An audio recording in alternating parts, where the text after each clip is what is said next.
Let's be honest. We all like to be right. That quiet satisfaction that you get when someone admits you are right, that feels good. But have you ever noticed that sometimes being right costs us our connections? We win the argument, but we lose the relationship. We prove a point, but we end up pushing the people around us further away. Today, I want to talk about the inherent need to be right, where it comes from, how it shows up in our relationships, what it's really protecting, and how it might be draining the love, the trust, and the peace in our relationships. I strongly believe that relationships are at the center of intentional living. So today we're going to really dive into this topic and talk about how it affects our relationships. Because at a point in our relationship, the question is going to move from who was right to was it worth it?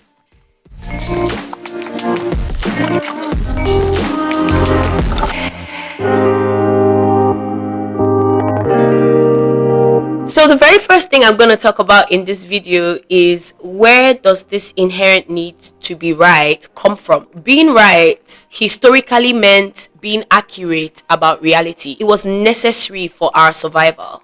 Our ancestors needed to know the difference between a poisonous berry and one that was good for nutrition, so their lives literally depended on them being right. Over time, human beings have evolved with a bias towards certainty. Our brains reward us for feeling sure, and certainty makes us feel safe and helps us act quickly. Now, psychologists also looking into this topic of this inherent need to be right have found that being wrong can feel threatening to our ego and our identity. We tie our beliefs to our sense of self. So I believe in this thing, therefore I am this thing, or I believe in God, therefore I'm a Christian. And these beliefs that we hold are so central to who we are that when someone tries to challenge a belief that you hold dear, it actually feels like the person is threatening your self-worth and not just your opinion. That's why you see someone who is defending their views on a particular subject matter so vehemently and so fiercely, even when you present them with evidence to the contrary. We do this as a form of psychological self-defense. Another reason why we feel this inherent need to be right actually comes from our social groups. In social groups, being right or having the appearance of being right usually will earn you the respect of your colleagues, their trust or status. Think about it. If you were scrolling past the video on social media and someone appeared on your timeline and this person says that they're a lawyer and they immediately start speaking about the law in a way that just feels very, very confident, you will almost take their word for it. As a matter of fact, that person could influence you to do something that you wouldn't ordinarily have done. So people who seem knowledgeable about a subject matter actually gain influence. As if this is not enough, our brains also release dopamine when people affirm our views or praise us for being correct about something. And as this dopamine is released, it reinforces the need or reinforces the behavior of always wanting to be right. So part of this need to be right is actually part of the need that we feel as human beings to be valued by others in our social groups. There's also cognitive biases that create this inherent need to be right. One of such biases is called the confirmation bias, where we only seek evidence that supports what we already believe. So when we come across information that contradicts what we believe, our brains shut down. Our minds aren't as open to receive that kind of information. There's also something called cognitive dissonance, where there is discomfort from holding contradicting beliefs. So in order for your body to get that inner harmony back, it pushes you to justify your position. And the last cognitive bias is the overconfidence effect, where we overestimate the accuracy of our thoughts and our beliefs. Now let's think about the culture that we grew up in. Many cultures, especially the Nigerian culture, put a lot of emphasis on achievements, on debates, and on intelligence. So from our childhood, most of us were rewarded for being right. Think about the grades that you got and how good it felt to get those good grades. Think about the applause from your fellow students when the teacher asks a question in class and you're like, Auntie, and then you stand up and you say the right answers. Over time, being right got tied into our self-worth. So when someone disagrees with us, it doesn't feel like just a disagreement on an opinion. It's a challenge and a rejection of who we are. Our egos flare up and we just dig our toes even deeper, trying to justify that we are right and they are wrong. But one of the most beautiful things that I've learned is that underneath that need to be right is actually something softer, which is the fear of being misunderstood, the fear of looking weak, or the fear that if we're wrong, then we are less valuable to the people around us. When we start to understand that this is the reason why we feel this strong urge to always be right, then we can meet our defensiveness with a little bit more compassion and grace instead of shame. Now, I'm not saying all of this because I want you to be going along with every other person's beliefs or thoughts and never disagreeing with anyone. I'm saying this so that we can deeply understand that we don't need to go into every disagreement as a venture to prove our value or to prove our worth to others. This is a very good point in the video to talk about how it shows up in our relationships. The truth is, this thing happens, but you don't necessarily realize it's happening. One of those ways is that whenever you're talking to someone, you interrupt them before they are even done making their point because you've already prepared a counterpoint to what you believe they're going to say. Another way that this thing shows up is when someone tries to repeat what you've said to them and your immediate response is, "That's not what I meant," rather than trying to actually see from their perspective how they could have heard what you said. All these things, they are subtle things that creep up in our relationship. As subtle as these things are, they build emotional distance over time. That's when you find that your relationships start to feel like a debate ground rather than a safe space. The other person stops opening up because they know that if they say the wrong thing or say something that doesn't agree with what you stand for, you're going to correct them. And you become a very terrible listener because you're not listening to understand, you're simply listening to defend yourself. Now, this is the hard truth that I myself had to face. If you prioritize being right over being kind, you start to create environments where people do not feel safe around you. To be real, the need to be right is costing us so much more than we realize. It's costing us the peace in our relationships. It's costing us the intimacy that could be found in our friendships. And it's costing us the trust that we could build in our partnerships. You can't build connection with a person who you are constantly trying to dominate. Sometimes we confuse the concept of understanding and agreement. Emotional maturity is realizing that you can understand another person's perspective. And I don't mean it in a arrogant way. I mean, you can truly put yourself in someone's shoes and understand a person's perspective without having to agree with it. And honestly, that's the goal of communication, isn't it?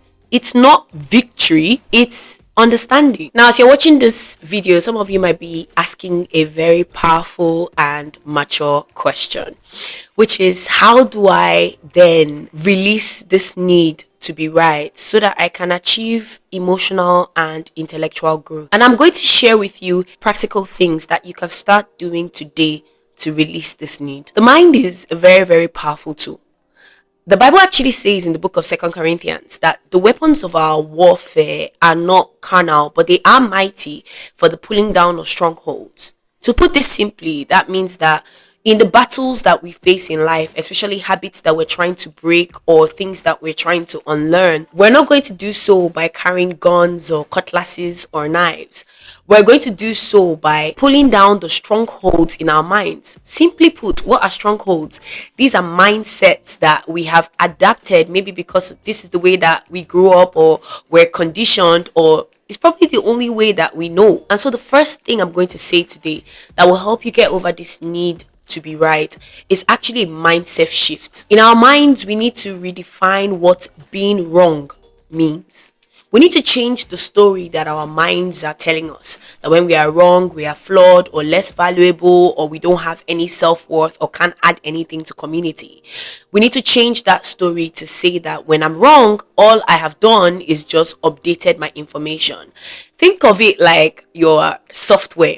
So every single time you're wrong on something, you've just fixed a bug or patched something in your software that is making your whole operating system work even better. When we start to change this narrative and we realize that being wrong doesn't have to be tied to our self-worth, because it is impossible for one human to have all the information in the world. You're not a thesaurus, you're not a dictionary, you're not an encyclopedia. And so you have to keep telling yourself, being wrong is how I learn what is true.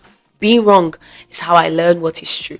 Being wrong is how I learn what is true. Another thing that you do to release this need is to catch your ego in the act. Someone has criticized you or challenged a belief that you hold. Suddenly you feel that tightness in your chest, something rising on the inside of you, a desire or an urge for you to prove your point and make them know just how right you are. Pause. Notice what you're feeling without judging it. Don't get shameful about it. Just take notice of what you're currently feeling. That sensation in you is usually your ego fearing the loss of control or loss of approval. Instead of reacting immediately, take a breath and ask yourself, what am I protecting right now? Am I protecting my image? Am I protecting being right? Or am I protecting the truth? Naming whatever you're feeling and being very aware of what it is you're protecting can be very instrumental to know whether to proceed to prove your point, to know whether to even speak at that point or just listen to what the other person has to say with an open mind. A third shift you can do is move your mindset from the need to prove to the need to understand. Instead of always trying to win the argument, and I'm talking to myself right now even as I'm speaking, instead of always trying to win the argument, try and understand the person's perspective. Try and understand or give logic to what the person is saying. Curiosity has a way of disarming defensiveness, not only in the person but even in you. Once you get inquisitive about understanding the other person's perspective, you feel that need to be right starting to dwindle. What I started doing was asking questions like, what makes you see it that way? Can you walk me through your thought process or walk me through your reasoning so I can better understand how you're seeing it? Just those simple questions can transform a competition into a conversation. The fourth thing that we need to start doing is training our intellectual humility. And this comes from what I discussed earlier about the overconfidence effect, where we always overestimate the accuracy of our beliefs and judgments. Similarly, you have to practice certain phrases that may not feel natural when you first start. Sometimes you might even have the imposter syndrome asking these things because deep down you don't really care about the other person's perspective. But like I said, intellectual humility is something you train. It's a muscle. The more you ask these phrases and the more you hear the person's response and get a wider perspective on whatever you were discussing about, you find that there's a lot that other people too have to offer intellectually that can sometimes be very different from how you had seen the issue in the first place. So some of these phrases that you can practice is saying things like, wow, that was a good point you just made. I never thought about it like that. Another thing you can say is, wow, okay, you might be right. I need to do some more research on that, or I need to find out more about that particular topic. A third thing you can say is, I could be missing something here. The more you use these phrases, the less threatening uncertainty feels. Over time, your brain starts to understand that not knowing does not equal weakness. It simply means that you're honest with yourself, acknowledging that as a human being, your knowledge is limited until you get new information. The fifth thing, which is probably going to be the hardest thing that you do to get rid of this inherent need to be right, is to detach your self-worth from correctness. Your big sister is here to tell you that your value does not depend on your accuracy. It doesn't depend on your intelligence or on your ability to predict an outcome. In fact, it's quite the opposite. Your value to the people around you is rooted in your character, in your willingness to listen, in your willingness to learn in community, and in your willingness to grow personally. Once you internalize that, being wrong becomes emotionally safe for you. You realize that my worth remains constant, whether I'm right or I'm wrong. The sixth thing, which is actually quite similar to the third point that I had made, is to lean into curiosity and wonder. The beautiful thing about scientists and artists is that they look around them and they think to themselves, this cannot be all that there is. They never think that every single thing they know is the end of all knowledge. And because of this curiosity and wonder, they expect to be surprised by life. They leave room for the things that they themselves cannot even imagine. It's something that an aunt of mine used to say, and now that I'm older, I sort of understand it a little better. She used to say, ask more questions than you make statements. And honestly, I think that's what distinguishes the people who constantly are learning more and knowing more from those who feel like they know it all. Is that those people actually, because of their open-mindedness, get wiser. There's a very, very popular saying that once you stop learning, you start dying. And so for us, what this means is that instead of always saying, I know, why don't we try saying, I wonder if it's possible that what I know isn't everything there is to know about this subject matter. Because what that does is it opens the room for you to get more information, to learn from others, and actually to build more meaningful connections in our relationships. We have to get comfortable with being wrong. We grow by taking the mistakes we've made and then turning them into lessons. And what you're doing is that you're rewiring your brain to associate being wrong with growth, not failure. True power or true influence is not in always being right, but actually in becoming wiser. When we stop needing to be right all the time, we make space for something better: growth, understanding, and peace. I realized that being right is actually one of the loneliest victories. Think about it. You've been in an argument, you've been proven right, you're celebrating, but you're the only one celebrating. The person who you were in that argument with, especially if it's someone who means a lot to you or someone you're trying to build a connection with, is not celebrating with you in that moment. So sometimes choosing peace, choosing love, that's the real win. If this message resonated with you, you're not alone. We are all on learning. Subscribe for more conversations about living with intention, about emotional healing, and becoming more grounded in who you are. I'm going to miss you guys a lot, but I'm going to see you again next week, Tuesday. And until then, bye. Mwah.